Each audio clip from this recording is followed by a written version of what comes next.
Today we're going to be doing our double chocolate brownies. Have you ever really wished that you had an ooey gooey brownie but you weren't sure how to make them in a vegan style? Well, you're in luck. Today we're going to do just that. We're going to start by making a flax egg. Now to do that we simply start out with about a cup of water, and then we're going to find our tablespoon measure and our flax seed, and we're going to add 4 tablespoons of flaxseed.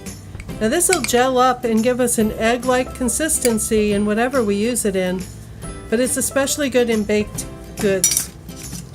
And we're just going to give that a little swirl to mix it up, and we'll set it aside and let it gel. Okay, now we're going to make our what would normally be a butter or an oil mixture with sugar. We're going to use applesauce to keep this as healthy as we can. So let's start with about a cup of the Swerve. We're going to use 2 types of Swerve. It doesn't want to come out for us today, but I have a scoop to help us along. You'll find that the brown sugar Swerve is similar to regular brown sugar in that the more humid your air is, and in Florida it's humid, the more challenging it is to get out without it clumping. Not a problem though, we manage. Now we're going to add in 1 cup of the granulated. Now I mentioned in the recipe online that you can use a little less sugar if you really prefer something not quite as sweet, but with the Swerve you don't have to worry about the sugar problems, the health problems from sugar. Swerve is not digested by the body. Now to that we're going to add applesauce, which is our oil or butter component. And use my little spatula here. I love the silicone spatulas. They help so much when I'm cooking. So we're going to use that to get the rest of that out of there. And then we have a whisk to mix it all in. And in just a minute we're going to put our vanilla in and mix that all up together so it looks like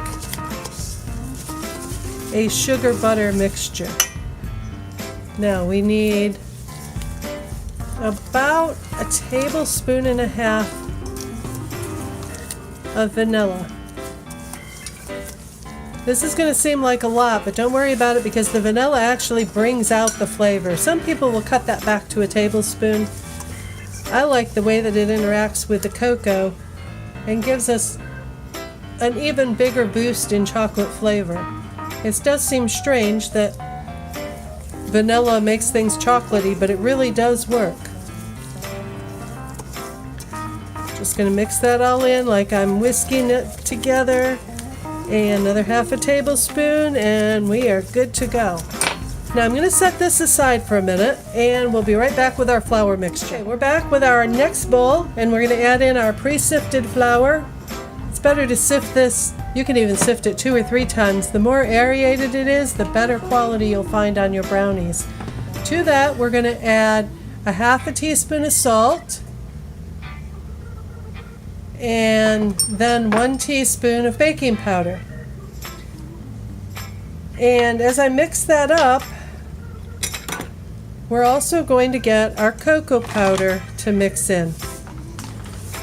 Now we're going to mix in 1 cup, and again that might seem like a lot, but don't worry about it at this stage. We want this good and chocolatey. These are double chocolate brownies. And so when we get our cup in here, we'll mix that all in, keep it light and airy. At this point you can mix to your heart's desire. The next stage we're going to be careful not to over mix, but I'll show you that in a minute.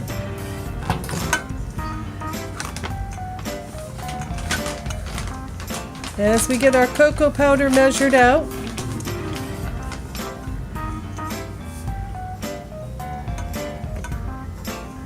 that makes a dust storm. Okay, we're going to mix that in.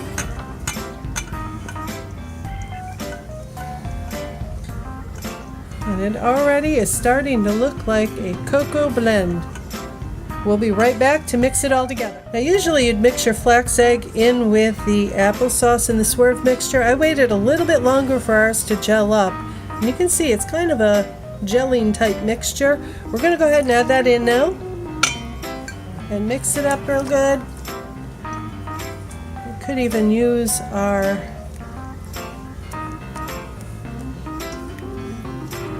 whisk. Give it just a little bit of whisk. Mix it up good. And you can see how that's actually causing it to get thicker, almost like a thick gravy.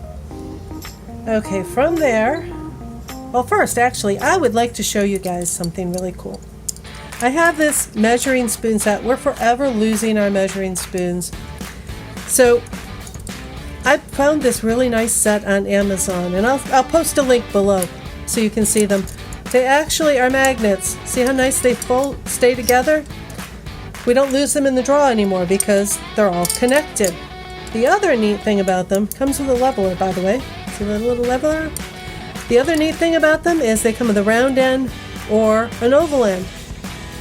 The reason that's important is some of my containers need a narrower scoop to them. Some are fine with a rounder scoop. I love these. These have become one of my favorite kitchen utensils. I recommend you try them if you ever have problems with your measuring spoons, and I'll show you some other neat gadgets another day too. We're going to have the gadget day. Alright, now let's get back to our brownies because I'm getting hungry.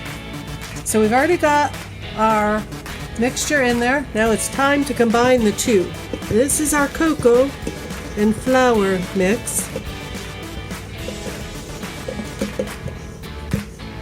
We're just going to use our spatula. Again, nice silicone spatula. And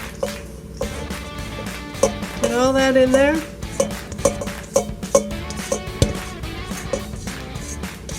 That's pretty good.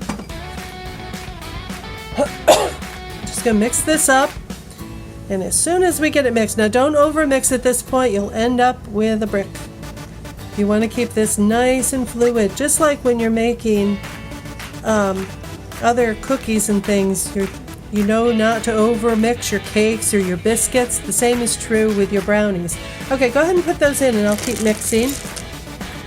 This is our ½ cup of our chips that we're going to mix into the batter.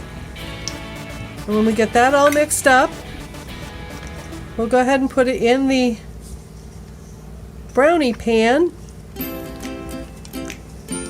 And we'll top it with the other ½ cup. It's going to be about an hour. It's about a ½ hour to bake these in the pan that we have. And then it's going to have to cool for about another half an hour.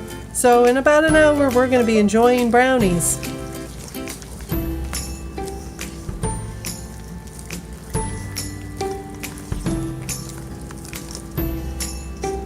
And that's all there is to it. You can make vegan brownies just as quick as you can from a box mix, and a lot better tasting.